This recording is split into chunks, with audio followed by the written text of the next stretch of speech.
There is a particular kind of quiet that arrives right before your whole life turns over, and I found it standing on the wrong side of a ballroom door, with my hand frozen on a cold brass handle. On the other side of that door, 250 of the most important people in 3 states were drinking king champagne under chandeliers the size of small cars. And somewhere in that glittering room, my father was telling a very charming, very confident lie about me. He was telling the man who owned the whole building that his daughter was a thief. He had told that same lie to every employer in our county for 2 years. He had scrubbed my name off of every opportunity within 100 miles, and he was so certain he had won that he had come to this gala to network, in a rented tuxedo, chasing a contract from a company he did not know I secretly owned a piece of. My name is Roderick Fairchild. I was 26 years old. I had a grade point average of 3.8 in accounting. And 3 days before, that night, I had been on my knees scrubbing a toilet in a roadside motel because my own father had made sure no one else in town would let me touch a calculator. I was about to walk through that door in a borrowed navy dress and become a person he could no longer lie about. But before you understand why my hand was shaking on that handle, before you understand what my grandmother did 15 years ago that turned a construction tycoon white as paper in front of everyone he wanted to impress, you have to go back with me. You have to see how a girl with a spotless record ended up unhireable in her own hometown, and you have to meet the one woman who saw the whole thing coming before I was even old enough to spell the word betrayal. If you have ever been told you were the problem by the very people who were supposed to protect you, then I think this story already belongs to you a little. So stay with me. I promise you it goes somewhere worth going. Let me take you back. The Fairchild family looked flawless from the road.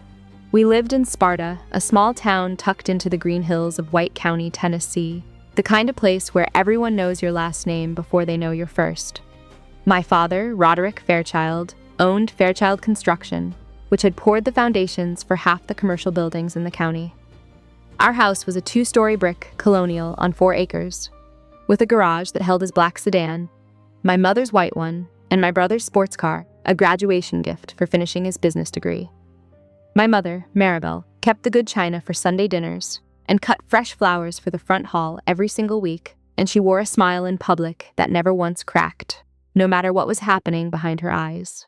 And then there was Colton, my brother, 5 years older, the golden boy, the heir. He had been groomed to take over the company from the time he was old enough to hold a level. Everything he touched turned into an opportunity. Everything I touched turned into a question. I learned early that in the Fairchild house, sons and daughters were built from different blueprints. When Colton wanted to spend a semester studying abroad, my father wrote the check without looking up from his newspaper. When I asked about the very same program 2 years later, he laughed at me. "What for?" he said. "You will get married one day." Save me the money. So I went to the state university about 35 minutes down the highway. I lived at home, and I commuted in a car that was 10 years old and mine only because no one else wanted it. At family dinners, the whole conversation orbited my brother like planets around a sun. His projects, his promotions, his future. I sat at the end of the table, passing dishes and clearing plates, while my father carved the roast and handed down wisdom to his son. A man builds his legacy through his work, he liked to say, pointing his fork at Colton. He never once pointed that fork at me. When I was 16, I overheard something I have never been able to unhear. My parents were in the kitchen with their voices low, and I stopped in the hallway just outside the door. "Daughters do not need to achieve," my father said. "They need to learn how to keep a home. Verity will marry well. That is her job." I stood there in the dark hallway and felt something quietly close inside me, like a door easing shut. That was the first time I truly understood how he saw me, not as a person with a mind and a future, as an asset, something to be managed, maintained, and eventually traded for something he wanted more. The summer before I started college, my parents handed me a credit card. "For necessities," my mother said, sliding the thin plastic across the kitchen table. "Books, supplies, whatever you need for school." My father nodded from behind his paper. "Do not go wild," he said, "but you are covered." I was 18 and desperate to prove I could be trusted, so I used that card exactly the way it was meant to be used. Textbooks for my accounting courses, which cost more than anyone warns you. A secondhand laptop from the campus resale table, notebooks, a financial calculator, printer ink. Nothing frivolous, not a single thing I did not need. Over 3 months, it added up to $1,400. When the statement came, my father detonated. I still remember the dining room. the chandelier humming above us, the way my mother's face drained of color as he slammed the paper flat on the table. $1,400, he said, and he was on his feet now, the veins standing out in his neck. Who gave you permission to spend this kind of money? You did, I said, and I hated how small my voice came out. You said it was for school. I said necessities, he snapped, not a shopping spree. My mother murmured that the books really had been expensive that semester, and he turned on her hard enough that she shrank back. Stay out of this, Maribel. Then he turned back to me with eyes gone cold and flat. You will pay back every cent, he said. Every single cent. Or you can find somewhere else to live. So I did. I took 2 part-time jobs, 1 shelving books at the campus library, and 1 pulling weekend shifts at a coffee shop, and for 9 months I paid him back a little at a time. I kept every receipt. I documented every single payment in a spreadsheet with dates and amounts.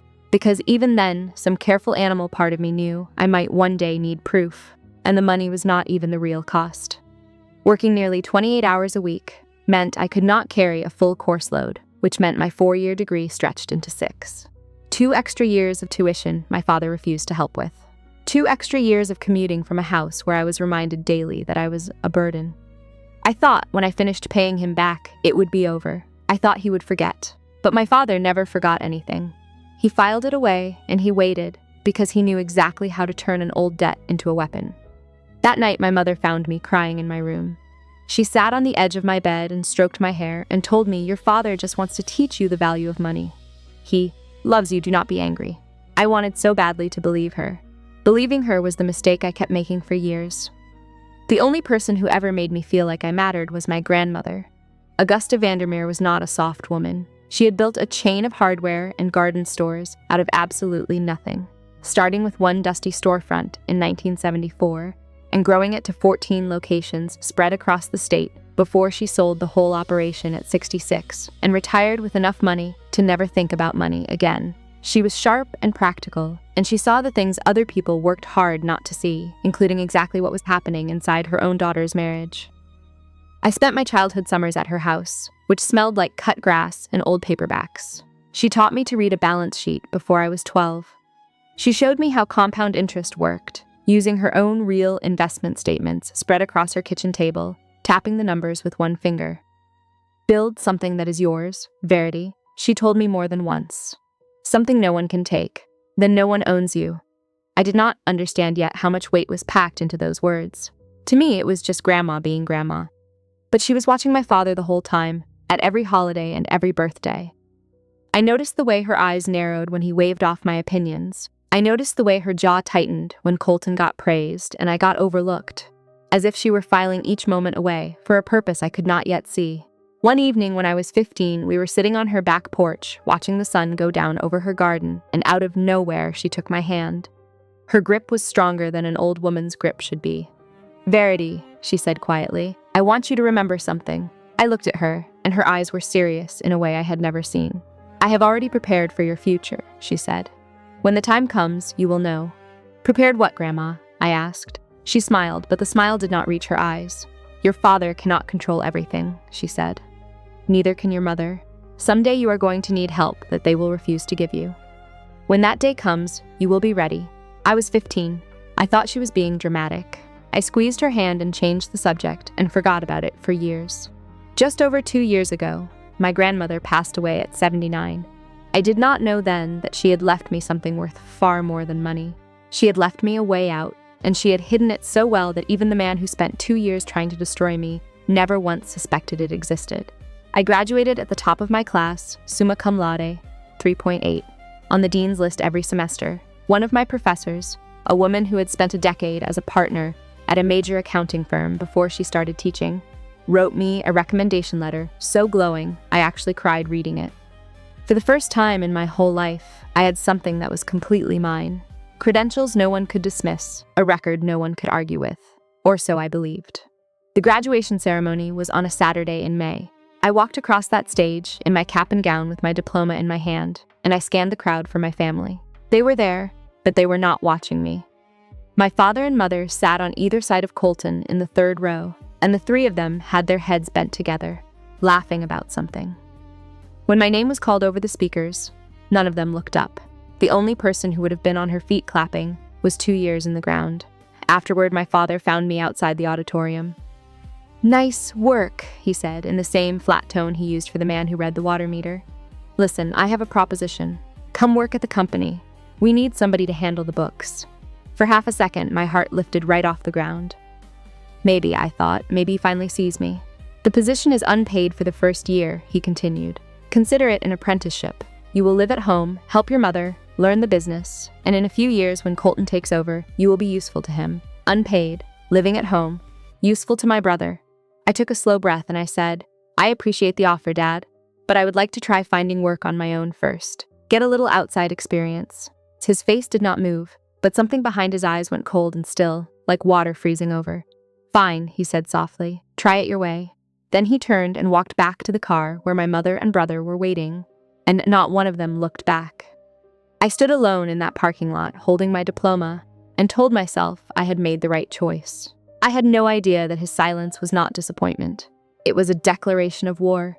The rejection letters started within weeks. First, the accounting firm downtown, where I had interviewed beautifully. The hiring manager had smiled and shaken my hand and told me they would be in touch very soon. 2 days later, a form email, they had decided to go another direction. Then the regional bank, same thing. A warm interview, a firm handshake, then silence, then the polite little rejection, then the insurance office, the property management company, the medical billing service, the credit union. I applied to 17 places, sat 17 interviews, and collected 17 rejections, and slowly I started to come apart inside. I began to doubt everything. Maybe my resume was weak. Maybe I said something wrong in the room. Maybe I had wildly overestimated myself. I spent my nights rewriting cover letters and rehearsing answers in the bathroom mirror and reading career advice until my eyes burned. And nothing changed. Then one afternoon, I walked into what felt like my 20th interview at a place called Sutcliffe Financial. And I met a woman in human resources named Marjorie. She was in her 50s, with kind and tired eyes, and she listened to my answers and nodded along, and then she paused and looked at me for a long moment. Something shifted in her face. "Miss Fairchild," she said slowly, "I am going to tell you something I probably should not." My stomach clenched. "You seem like a lovely young woman," she said, qualified, professional. She hesitated, and then she said, "But I think you should go home and talk to your father."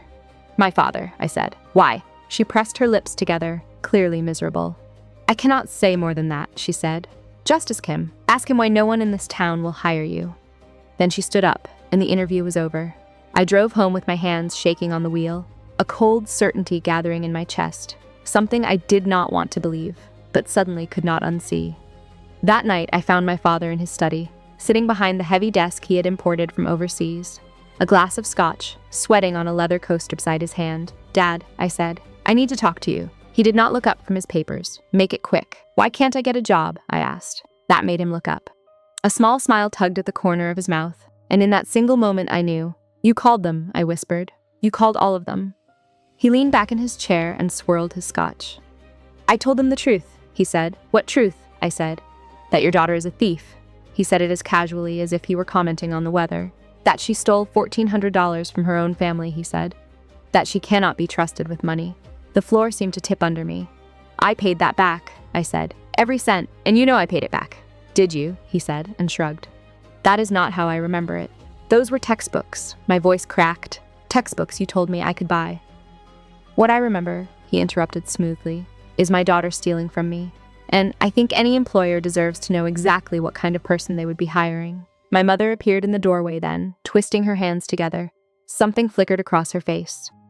Guilt, maybe, or the ghost of a woman who had existed before 30 years with Roderick wore her all the way down. "Roderick," she started, "maybe we should." "Maribel," he said without turning around, "this is between me and Verity." She flinched, and for one split second her eyes met mine, and I saw it plainly. She knew this was wrong. She knew, and then she looked at the floor and retreated into her silence the way she always did. That hurt almost more than his cruelty did. He was a wall I could at least see coming. She was a witness who chose, again and again, not to see. I stared at him with tears burning behind my eyes. "Why?" I said. "Why would you do this to your own child?" He stood slowly, walked around the desk, and stopped close enough that I could smell the scotch on his breath. "Because you needed to learn respect," he said quietly. "You turned down my offer. You thought you could make it without this family. Without me," he smiled. Maybe now you finally understand. You cannot. Come home, my mother said softly from the doorway. Work for your father. This can all just go away. And I looked between them, my mother's pleading face and my father's cold satisfaction, and I finally understood the whole shape of it. This had never been about respect. This was about control. This was a cage with the door left open just wide enough to make me believe walking back in was my own idea. In a small town, gossip travels a great deal faster than truth. Within weeks, I could feel the difference everywhere I went. At the grocery store, neighbors who had known me since I was in diapers suddenly could not meet my eyes. At church, conversations died when I walked past. The woman at the dry cleaner, who had always asked about my studies, started treating me like a stranger who had wandered in off the highway. The whispers were everywhere. Did you hear about Roderick's girl? Such a shame. The family is devastated. They tried so hard to help her, you know. She just would not listen. My father had been strategic about it. He had not merely called employers. He had seeded the story all through his network, at the country club and the Chamber of Commerce and every dinner party, and the story was always exactly the same. Troubled daughter, a problem with money, a family doing its best to cope. He never once told an outright lie that could be pinned on him. He simply told his version, and in a town where Fairchild Construction had built half of what mattered, his version was the only one anyone bothered to hear. Colton made it worse, because of course he did. I ran into him one morning at the coffee shop where I had once worked, and he was with a few of his old fraternity friends. "Hey, little sister," he called out, loud enough to turn heads. "Still looking for work? I hear Dad might have an opening." Then he grinned. "Oh wait," he said. "You would probably steal from the register." His friends snickered into their cups. I left my coffee sitting on the counter and walked out with my face on fire. That night, I sat on the floor of my tiny studio apartment and looked at my bank account. $2,600. Rent was due in 2 weeks. I had maybe 2 months before I would be completely, utterly broke. 2 months before I would have no choice but to crawl back to my father's house and accept whatever crumbs he decided to offer me, on whatever terms he decided to name. And I sat there and I thought, I would rather scrub floors. I would rather do the lowest, hardest, most invisible work in this town than hand him that victory. So the next morning, that is exactly what I went looking for. The Maplewood Inn sat out on the edge of town, a plain little motel that mostly served traveling salesmen and families passing through on their way to the state park. It was not glamorous, but it was hiring. Housekeeping staff needed, the listing said. No experience necessary. No references required. That last line was the one that mattered, because a reference meant a phone call, and a phone call meant my father. I applied online at 2 a.m, when the shame felt a little less sharp. 2 days later, I was standing in the break room, filling out paperwork, and the manager, a no-nonsense woman in her 40s, named Faye Osgood, looked at my application and then looked at me. "Accounting degree," she said flatly. "Grade point average of 3.8, and you want to clean motel rooms." "Yes, ma'am," I said. "Why?"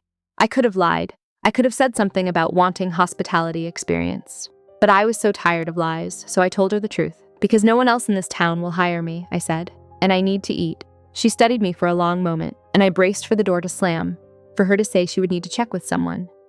Instead, she nodded once.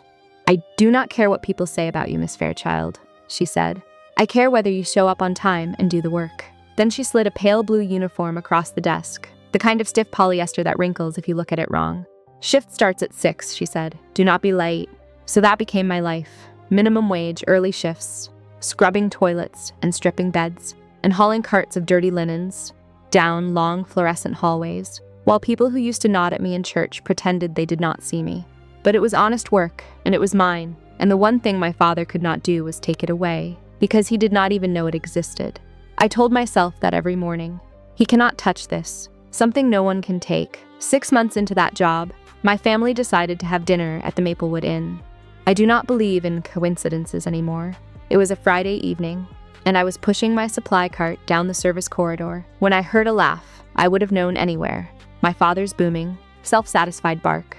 I froze and pressed myself against the wall and peeked around the corner, and there they were, being seated in the little restaurant off the lobby. My father in a charcoal suit, my mother in pearls, Colton scrolling his phone, already bored. The hostess was walking them straight toward a table by the window, directly in my line of sight. I should have backed away. I should have asked someone to cover the floor. But before I could move, my father's eyes found me, the cart, the uniform, the yellow rubber gloves on my hands. and his face split into the widest, most delighted grin I have ever seen on a human being. "Well, well," he said, and he nudged my mother and pointed straight at me across the room. "Maribel, look.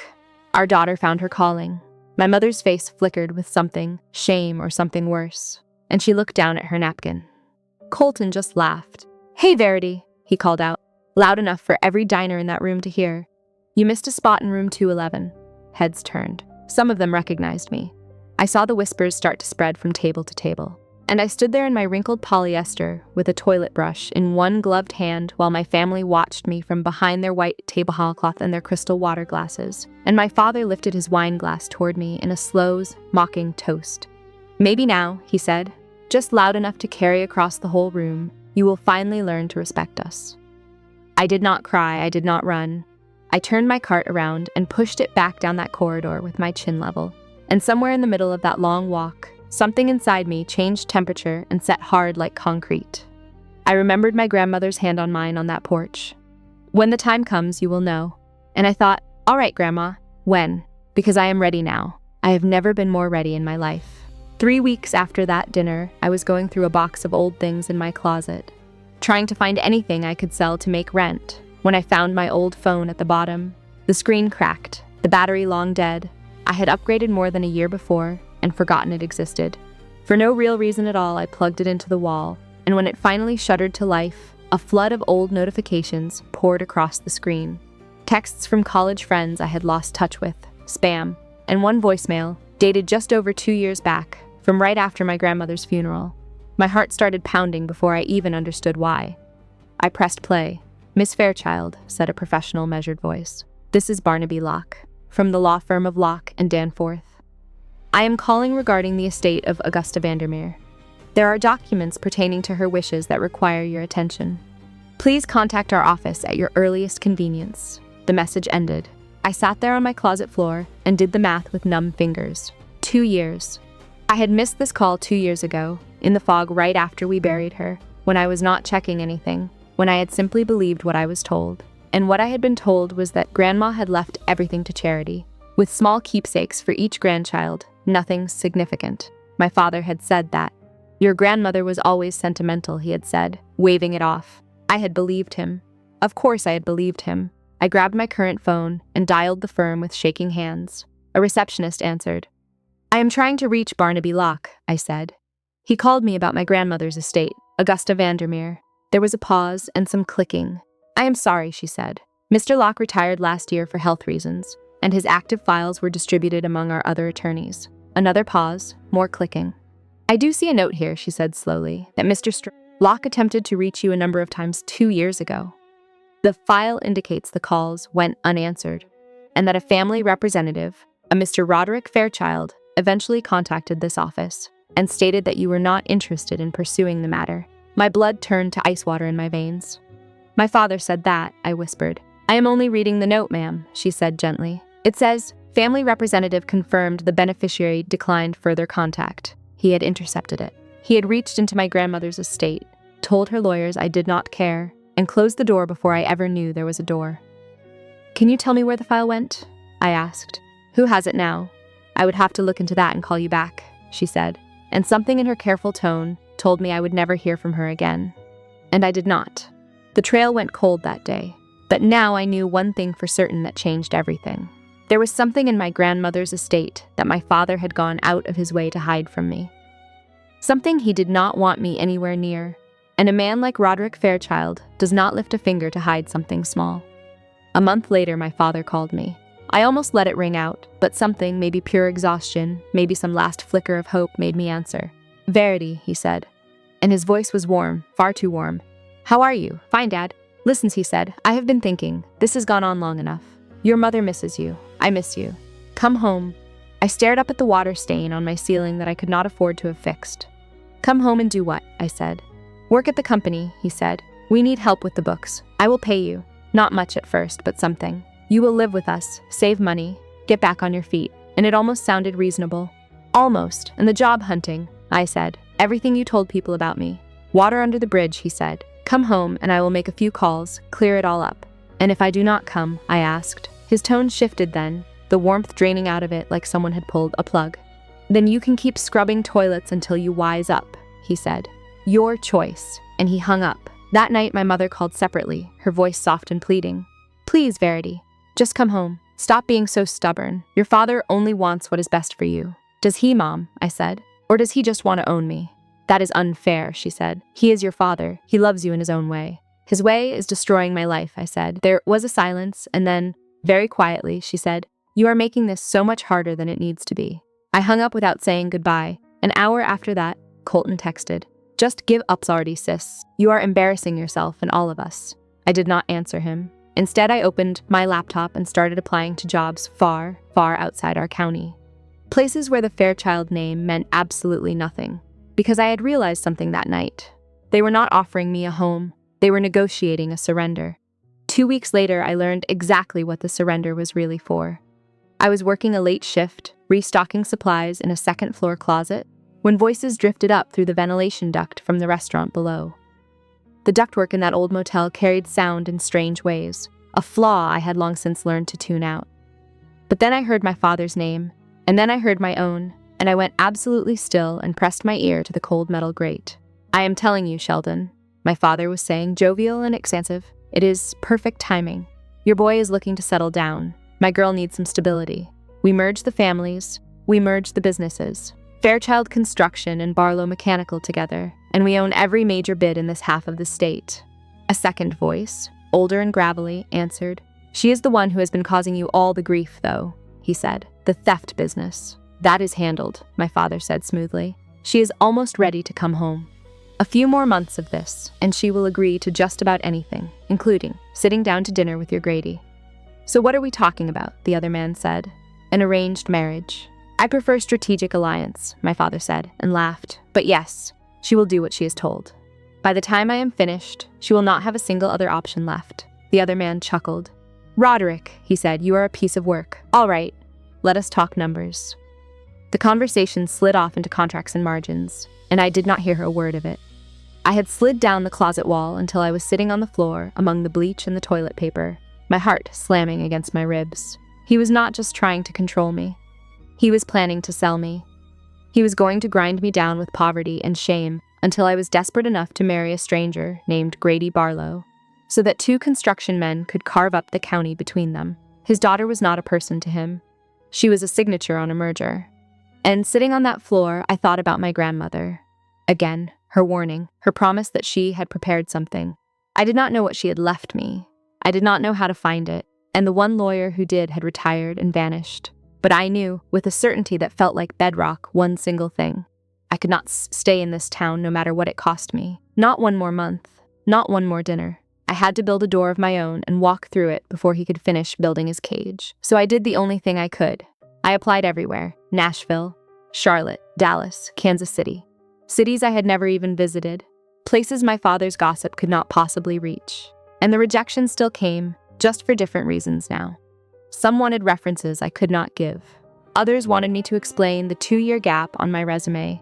And how exactly do you explain, in a polite cover letter, that your own father sabotaged your entire career because you would not become his unpaid servant and then his bargaining chip? I tried honesty a couple of times. It never landed. That sounds like a very complicated family situation, one recruiter told me, which is corporate, for we do not want your problems in our building. After weeks of nothing, I was one bad day away from giving up entirely. And then the email arrived. The subject line read, Interview Invitation, Ridgeway Capital. I read it 3 separate times before I let myself believe it was real. It thanked me for my application, invited me to an in-person interview at their headquarters in Nashville, and then included a line that made no sense at all. Please note that this interview will be conducted personally by our chief executive, Mr. Lachlan Ridgway. This is an unusual arrangement, but Mr. Ridgway has expressed specific interest in meeting with you. Ridgeway Capital was the largest investment firm in 3 states, an institution so far above my little entry-level resume that I had applied on a pure, hopeless whim, the way you buy a lottery ticket you never expect to hit. I had never dreamed they would even open my file, and now their chief executive wanted to meet me himself. That did not happen. Chief executives did not interview 26-year-old junior accountants with 2-year gaps and no references. I nearly deleted it, convinced it was a scam or somebody's cruel joke. But something stopped my hand. My grandmother's voice, quiet and certain, from a porch 10 years gone. When the time comes, you will know. I hit reply before I could talk myself out of it, and I wrote that I would be available at their earliest convenience. 2 days later, I was on a bus to Nashville in a second-hand Navy suit I had found at a thrift store, with $51 in my wallet and absolutely no idea what was waiting for me on the other end. I want to stop for just a second because if you are still here, if you have been in a room where the people who were supposed to love you counted your worth in dollars and found you lacking, I want you to hold on to what happens next, because this is the part where the ground finally shifted. The night before the interview, I stayed in a cheap motel near the bus station. The room smelled like industrial cleaner and old cigarettes, and the mattress sagged in the middle, but it was clean, and it was mine, and tomorrow might change everything. I hung the thrift store suit in the bathroom and ran the shower hot to steam the wrinkles out. I polished my one pair of black heels, scuffed at the toes but presentable if nobody looked too close, and I practiced my answers until midnight. Tell me about yourself. Why Ridgeway Capital? And the one I could never get right, no matter how many ways I tried it, why the 2-year gap? Faye, my manager at the motel, had given me the day off without a single question. Go get your life back, she had said, and she had pressed a crumpled $20 bill into my hand. You do not belong here, Verity, she said. You never did. I had cried in the break room, and she had kindly pretended not to notice. Lying in that sagging bed staring at another water-stained ceiling, I thought about my grandmother, about her promise, about the lawyer's message I had missed by 2 whole years. What had she left me? Why did a man who ran an empire want to meet me in person? I fell asleep with the questions circling like restless birds, and in the morning I put on my second-hand suit, took the deepest breath of my life, and walked toward whatever was coming. I did not know it yet, but my grandmother was about to keep her promise. The morning of the interview, my phone rang as I was walking the last block toward the Ridgeway Capitol Tower, a gleaming column of glass and steel that made me feel very small in my thrift store suit. The caller was my father. My thumb hovered over the button to reject it, but something made me answer. Verity, he said, and his voice was flat and cold as a stone. I hear you have an interview today. My stomach dropped straight through the sidewalk. How do you know that? I said.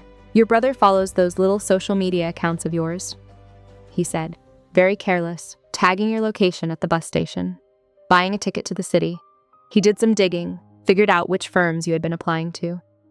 I had made exactly one post, one cautiously hopeful photo about new beginnings, and I had tagged the bus station without thinking. Colton must have cross-referenced the financial firms in Nashville against the job boards. Stupid, I thought. So stupid. It does not matter, Dad, I said. This is none of your business. I know people in finance, Verity, he said. It is a smaller world than you think. He let that hang in the cold morning air. One phone call, that is all it takes. You would not, I said. Or better yet, he said, turn around, come home now, and stop this foolishness. Last chance. And I stood there on the sidewalk, 50 feet from the front doors of the building that might save my life, while my father tried to burn it down from 100 miles away. My phone buzzed with a text from Colton. You are done, sis. Dad already called them. Enjoy the bus ride home. My hands were shaking so badly, I nearly dropped the phone. I looked up at that tower, 29 floors of glass, throwing back the morning sun, and I thought, maybe he has already poisoned this well too. Maybe I am about to walk into one more rejection, one more door swinging shut in my face. But I had come too far to turn back now, so I silenced my phone, straightened my second-hand jacket, and walked through the front doors. Whatever was waiting for me in there, I was going to meet it standing up. The lobby of Ridgeway Capital was everything my life had never been. Marble floors polished to a mirror. A 3-story atrium with sculptures hanging on cables from the ceiling. Men and women in tailored suits crossing the floor with purpose, their shoes clicking out sharp, confident rhythms. I walked up to the reception desk, painfully aware of my scuffed toes and my thrift store lapels. Verity Fairchild, I said. I have an interview. The receptionist, immaculate in a silk blouse that probably cost more than my month's rent, typed something and then looked up at me with an expression I could not read at all. Yes, Miss Fairchild, she said. You are expected. Mr. Ridgeway will see you personally in his office. Top floor. She handed me a visitor badge. Take the private elevator on your left. His assistant will meet you. I rode up in a silence so smooth I could barely feel us moving. 29 floors in what felt like a held breath, and the whole way up my mind spun the same useless loop. This does not make sense. Chief executives do not do this. Either there has been a mistake, or my father's call landed, And this is some elaborate humiliation I cannot see the shape of yet. The doors opened onto a reception area that quietly screamed money. Original art on the walls, furniture that looked handmade, floor-to-ceiling windows framing the whole city. A young woman in a charcoal dress stepped forward. "Miss Fairchild," she said, "I am Noor. Mr. Ridgway is expecting you." She led me down a hall lined with framed photographs, decades of company history, and stopped at a heavy oak door. "Go right in," she said, and something in her voice was almost gentle. "He has been expecting you for a very long time." Expecting me. I pushed the door open, and everything I thought I knew about my own life quietly came apart. Lachlan Ridgway was standing at the window when I came in. He was older than I had pictured, early 50s, silver at the temples, the kind of face you see on the cover of a financial magazine. His suit was flawless. His office was larger than my entire apartment. But what stopped me in the doorway was his expression, because he was not looking at me the way you look at a job candidate. He was looking at me the way you look at someone you have been waiting years to meet. "Miss Fairchild," he said warmly, "please, sit down." I lowered myself into the leather chair across from his desk, my heart hammering. "Mr. Ridgway," I said, "I am honestly not sure why I am." He held up a hand, gently. "Before we begin," he said, "there is something I need to give you." He crossed to a safe built into the wall, an old-fashioned one with polished brass fittings, and worked the combination. "This," he said, "should explain everything." He drew out a yellowed envelope, thick, sealed with wax that had aged to the color of amber. I could not move. On the front, in handwriting I would have known in the dark, in 100 years, in my sleep, were the words, "To be opened only when Augusta Vandermeer has passed away, and her granddaughter, Verity Fairchild, comes for an interview at Ridgway Capital." And beneath that, a date, 15 years ago. I was 11 years old when my grandmother wrote those words. "Your grandmother," Mr. Ridgway said softly, placing the envelope into my trembling hands, "was the first person who ever believed in me. 20 years ago, I was nobody, a young man with a business plan and no money, and a wall of banks telling me no. Augusta Vandermeer wrote me a check for $250,000 when every single one of them had shut the door, and she made me promise her one thing." He paused. "She told me, someday a young woman named Verity Fairchild is going to need a safe place to land. She may come to your company looking for work. When she does," and Augusta said, "she will, you give her this." So 15 years ago, I set a flag in our hiring system. Your name, your details. The moment your application came through, I was notified the same day. 15 years. He had been waiting 15 years for an application that might never have come. My vision blurred. "She knew," I whispered. "She knew all the way back then. She knew the shape of it," he said. "Now break them, Miss Fairchild. I think you have waited long enough." My hands would not stop shaking as I broke that amber wax. Mr. Ridgway stepped back to give me room, and the only sound in that enormous office was the soft rustle of old paper. Inside were 3 things. The first was a letter, handwritten on cream stationery in my grandmother's flowing script. The second was a certificate, official, notarized, stamped with the Ridgway Capital seal, and dated 20 years ago. I read it once, and the room seemed to tilt. Certificate of stock ownership, Verity Fairchild, a founding stake of 9% in Ridgway Capital. I read it again, and a third time. "I do not understand," I whispered. Mr. Ridgway pulled a chair around beside me. "When your grandmother invested in this company," he said, "she did not want the shares in her own name. She placed them in an irrevocable trust for you, her granddaughter, who was 6 years old at the time. Legally sealed, permanently yours." "But why did no one ever tell me?" I said.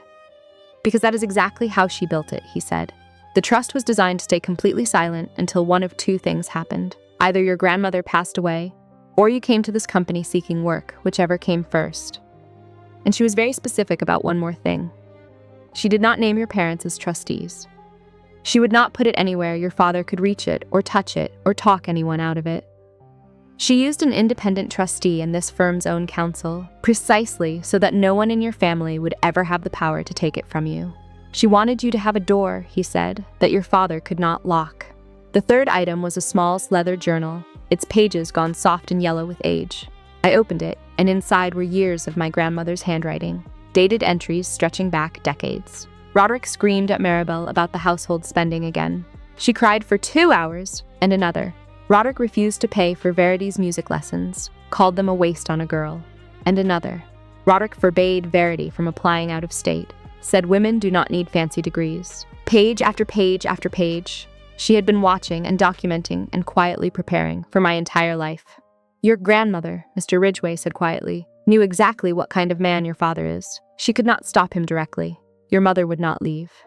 So instead, she built you a way out and hid it where he would never think to look. I was crying now and could not stop. She had loved me that much, that carefully, that far ahead of time. He stepped out to give me a few minutes alone, and I sat in that vast office, holding my grandmother's letter like it was made of glass, and I read it. My dearest Verity, it began, if you are reading this, then I have left the world, and you have found your way to the one door I built for you. I am so sorry I could not hand it to you myself. I watched your mother marry Roderick Fairchild, and I saw the truth of him from the very beginning, the control, the cruelty dressed up as discipline, the way he made everyone around him smaller so that he could feel large. I begged your mother to leave. She would not. She believed she could fix him. I could not save my daughter, but I swore to myself that I would save you. From the day you were born, I saw a spark in you that Roderick could not put out, no matter how hard he tried, and I knew, with a certainty I cannot explain, that one day he would try to break you for that very spark. So I built you an insurance policy. I put those shares in your name because I knew he would one day try to trap you, and I wanted you to have something that was truly yours, something no one can take. By the time you read this, those shares will be worth more than enough to build your own life. So build it. And remember this, my sweet girl, you do not owe anyone your obedience, not even family, especially not family that treats love like a leash. I am so proud of the woman you have become, even though I cannot see her. I know she is there. Live free, Verity. That is all I ever wanted for you. All my love, always, Grandma. I pressed the letter to my chest and wept until my ribs ached. When Mr. Ridgway came back in, I had mostly pulled myself together, red-eyed and hollowed out, and somehow lighter than I had felt in years. I have to tell you something, he said, settling back into his chair. Your father called me this morning. I went cold. What did he say? The same thing he has apparently told everyone, he said. That you are a thief, that you stole from your family, that I should not trust you with anything. His expression stayed perfectly even, but something flickered behind his eyes. He was confident, he said, persuasive. And you? I asked. I listened, he said, folding his hands. And then I looked at the journal your grandmother left, 30 years of documentation of that man's behavior. And then I looked at the certificate that proves you own 9% of my company. He met my eyes. Miss Fairchild. Miss, your father spent this morning trying to slander one of the founding shareholders of Ridgway Capital to her own chief executive. A faint smile touched his mouth. I do not think he is used to that kind of miscalculation. He does not know, I whispered, about the shares, about any of it. No, he said. Your grandmother made certain of that. Your name appears in no public filing. It is all held through the trust. There was no way for him to find it.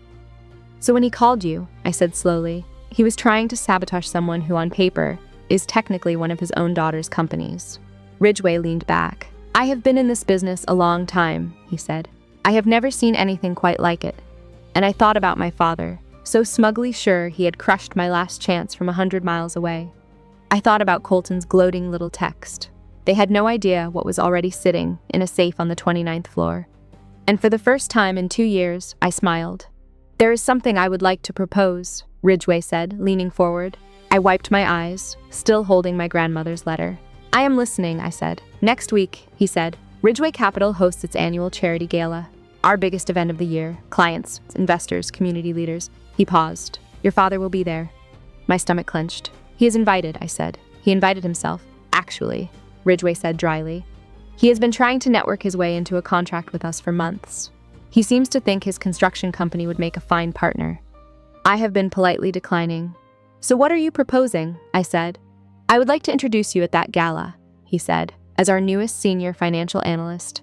A role you are more than qualified for, and as a founding shareholder of this company. He watched my face carefully. Your father will be standing in that room when he learns who you really are. I was quiet for a long moment. Part of me wanted to say yes on the spot, wanted to picture Roderick Fairchild's face. The instant he understood that the daughter he tried to destroy owned a piece of the very company he had been begging to partner with. But another part of me pulled back. I do not want revenge, I said slowly. I do not want to humiliate him just to watch him hurt. That is not, I searched for the words, that is not who I want to be. He is not going to make me into a smaller version of himself. Ridgway nodded, not remotely surprised. Your grandmother said you would say exactly that, he said gently. This is not about revenge, Verity. This is about truth. You have spent 2 years being called a thief, a failure, a disgrace. And your father has controlled that story because no one has ever stood up and contradicted it. He walked to the window. The gala is not about hurting him. It is about you standing in the light for once, in a room full of people, and letting his lies collapse under their own weight. And I thought about that, and then I said yes. And here is the last thing I will ask of you, because after this, I just need you to walk into that ballroom with me. If there is someone in your life who has been made to feel worthless by the people who should have protected them, hold them in your mind for the rest of this story. Because the truth I found in that room is the one I most want them to have. The Carlisle Hotel looked like something out of an old film. Crystal chandeliers poured light down from 30-foot ceilings. A live jazz quartet played in the corner.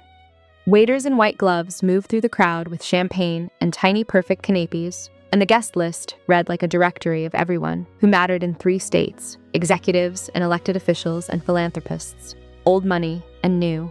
I watched from a private room upstairs, waiting for my cue. The firm's team had dressed me, nothing loud, a simple navy sheath dress, elegant and understated, small pearl earrings, my hair swept back. I looked competent. I looked like myself, finally, the version of me that had always been underneath. I did not look like a woman who had been scrubbing motel toilets 72 hours earlier. Through the window, I spotted my family arriving. My father came in first, chest out, surveying the room as if he already owned it, in a rented tuxedo that fit him a shade too tightly. My mother trailed behind in her good pearls, wearing her flawless public smile. Colton was checking his phone, looking bored, the way he always looked bored in rooms full of people more important than he was. They did not belong there, but they were certain they did. And that was the whole tragedy of them in one glance. I watched my father work the floor, shaking hands, laughing a little too loudly, angling and angling to catch Mr. Ridgway's eye, still chasing that contract. He had no idea that in a matter of minutes, everything was going to change. And this is where I have to tell you what my father did next, even though I could only watch it from above, because a woman I would later come to trust with my career saw all of it up close and told me every word afterward. Her name was Marissa Cade, the firm's chief operating officer, and she would become one of the fiercest witnesses on my side. From my window, I could not hear a thing, but I could read it. My father had cornered Mr. Ridgway near the bar, leaning in with all his practiced charm, gesturing wide. Ridgway stood with his hands clasped, expression neutral, nodding now and then. Then Marissa joined them, and she asked my father something, and he lit up and puffed himself even larger.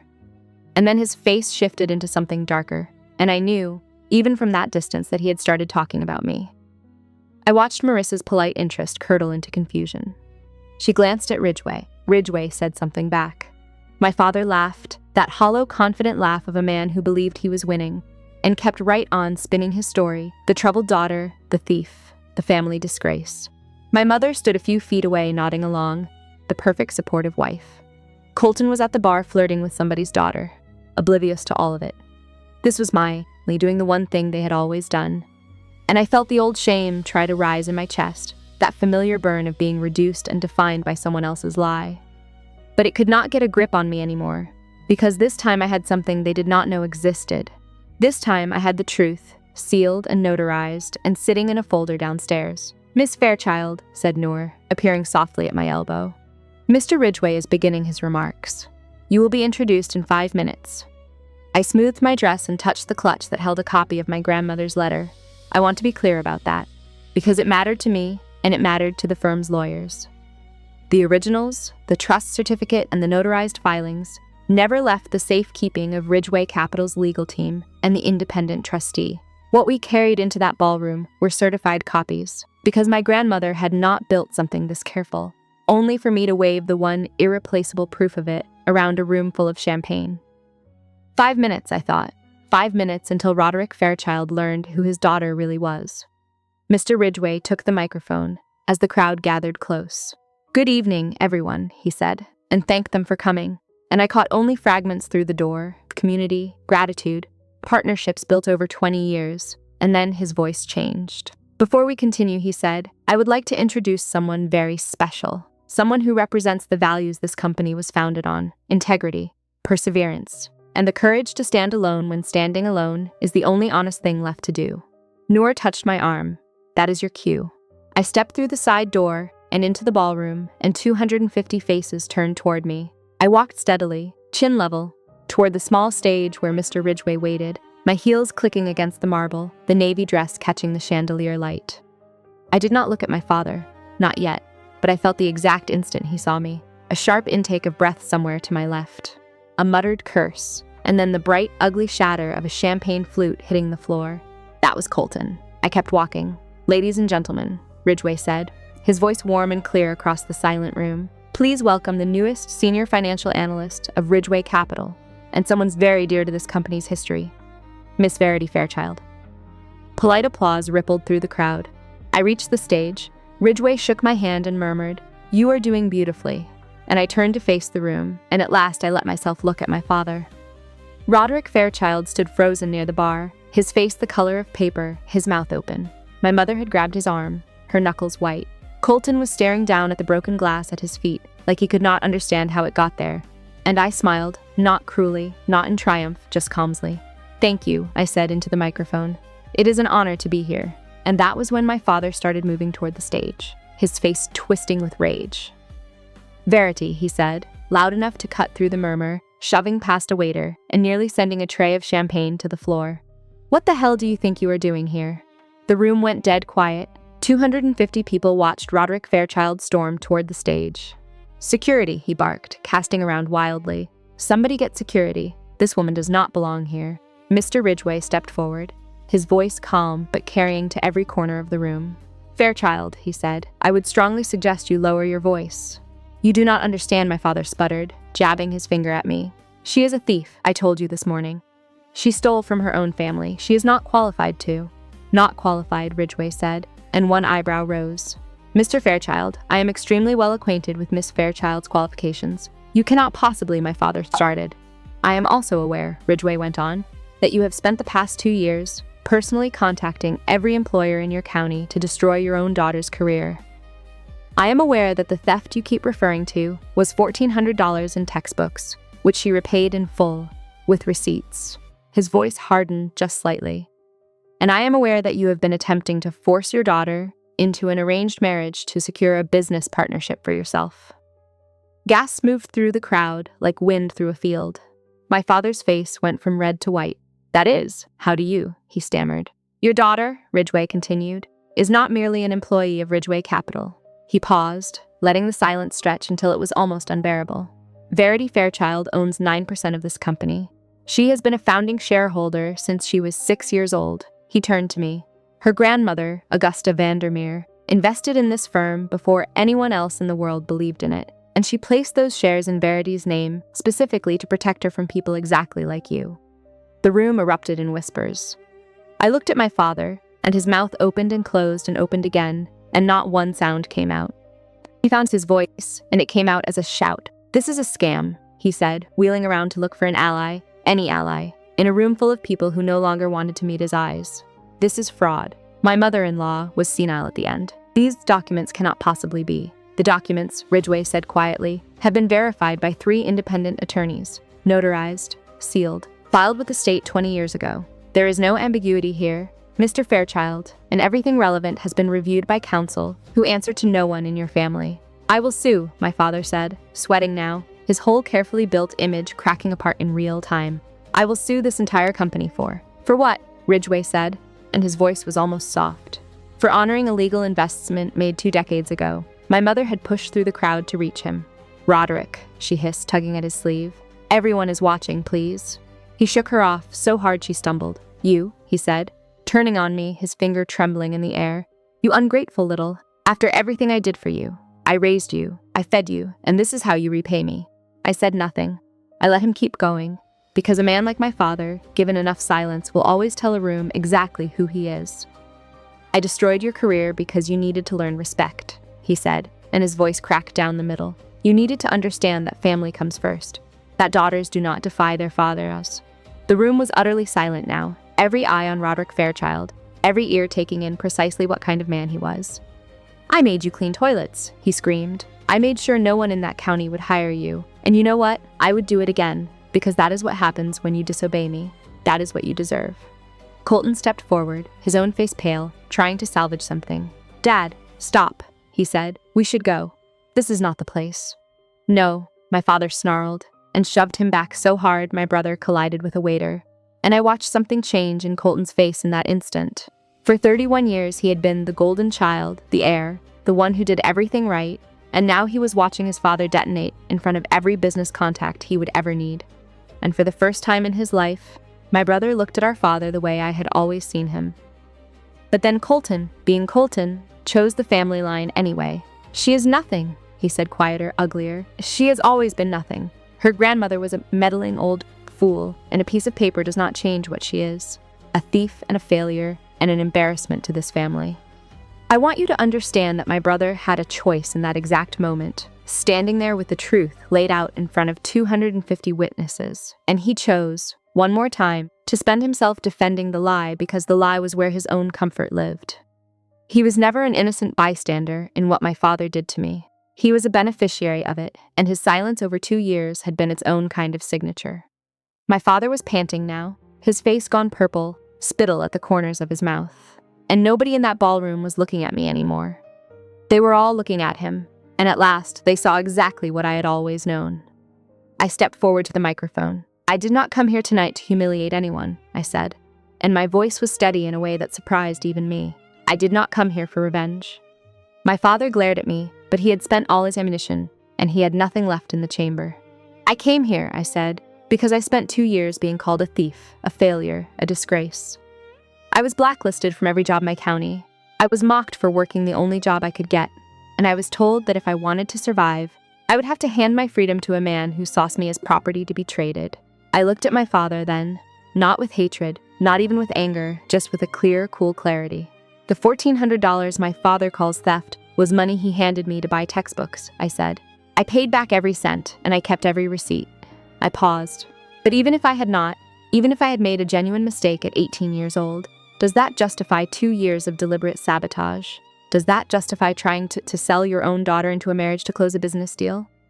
Murmurs moved through the crowd. "My grandmother saw what I could not," I said.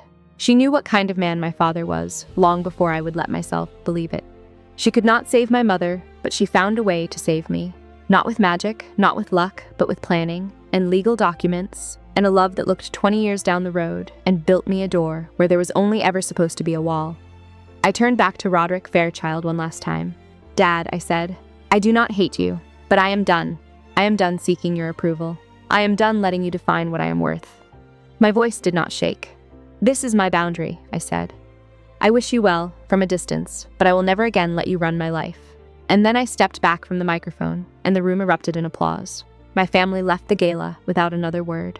I watched them go, my father storming toward the exit with his face still purple, my mother hurrying behind him, head down, Colton trailing last, staring at his phone as if he could climb inside it and disappear.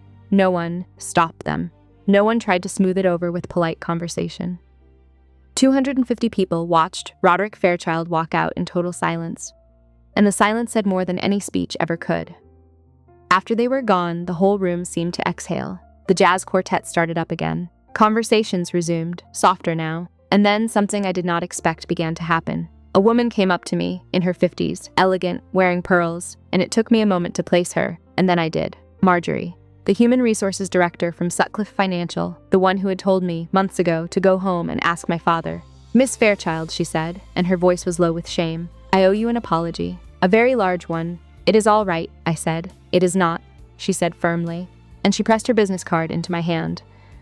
"When you are ready, if you are ever ready, I would like to talk about real opportunities. Without your father anywhere near them," and she moved off before I could answer. Then another person came, and another. Business cards, handshakes, quiet apologies. "I am so sorry, I believed it. If any of us had known the truth, your grandmother would be so proud of you tonight." Mr. Ridgway appeared at my side with a glass of sparkling water. "How are you holding up?" he asked. "I honestly do not know," I said. "I think I am still catching up to my own life." He smiled gently. "The shares, by the way," he said. "At the current valuation, they are worth approximately $3.1 million. You will want to sit down with our legal team, but it is yours. Free and clear, $3.1 million. I could not even make the number mean anything. And your new office," he added, "will be ready Monday on the 16th floor if you are still interested in the analyst position." I laughed, a slightly hysterical sound. "Yes," I said, "I am very interested." 1 month later, my life was unrecognizable. I had an office on the 16th floor of Ridgeway Capital. Not the biggest one, I was still junior in experience. But it had a window with a view of the whole city, and it had my name on the door. I had an apartment that was small but entirely mine, with a doorman I always said good morning to, and a kitchen table where I kept fresh white peonies because my grandmother had loved white peonies, and because now I could afford them. I had colleagues who respected my work and a mentor in Marissa Cadied, who pushed me hard and believed in me completely. The story of what happened at that gala moved through the regional business community like a grass fire. Within weeks, 4 major contracts had been quietly canceled. Partners who wanted nothing to do with a man who had stood in a ballroom and admitted, in front of everyone, to sabotaging his own child. Fairchild construction was still standing, but smaller now, diminished, its shine gone dull. My father had spent 30 years building his reputation as the most careful lie he ever told, and it had taken him about 4 minutes to burn it down himself. My mother called me once. "Can you forgive us?" she asked, her voice very small. "Can we be a family again?" "I forgive you, Mom," I said, and I meant it. The anger had faded into something quieter and sadder.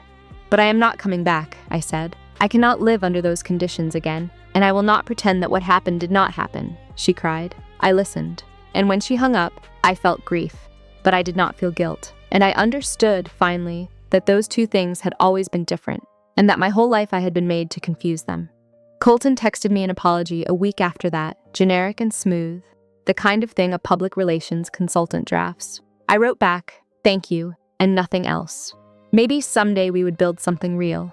Maybe we would not, but it would be on honest ground or not at all, and it would never again run through our father. My father never reached out. I did not expect him to. Men like Roderick Fairchild do not apologize. They only regroup. On a quiet Sunday afternoon, I drove out to the cemetery where my grandmother is buried, and I brought her white peonies, and I sat down in the grass beside her headstone. "You saw it coming," I said softly. "You saw all of it, and you built me a door." The wind moved through the trees above me. "I am going to make you proud, Grandma," I said. "I already am, I think."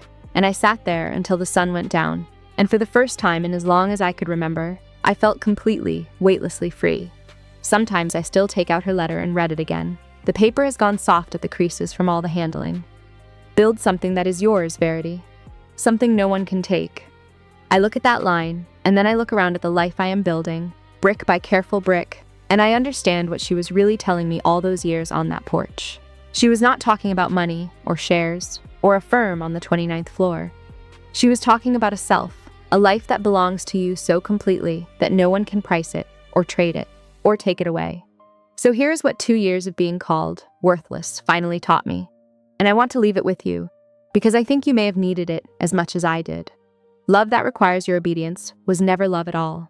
It was ownership wearing a warmer word, and you are allowed to stop calling it family just because it shares your name. And a boundary is not a door slammed in someone's face. It is the first wall of a house that is finally, entirely yours. I spent so many years believing something was wrong with me for wanting a life of my own. There was nothing wrong with me. There never was. There was only a man who mistook a daughter for an asset, and a grandmother who knew better, and loved me enough to plan 20 years ahead in the dark.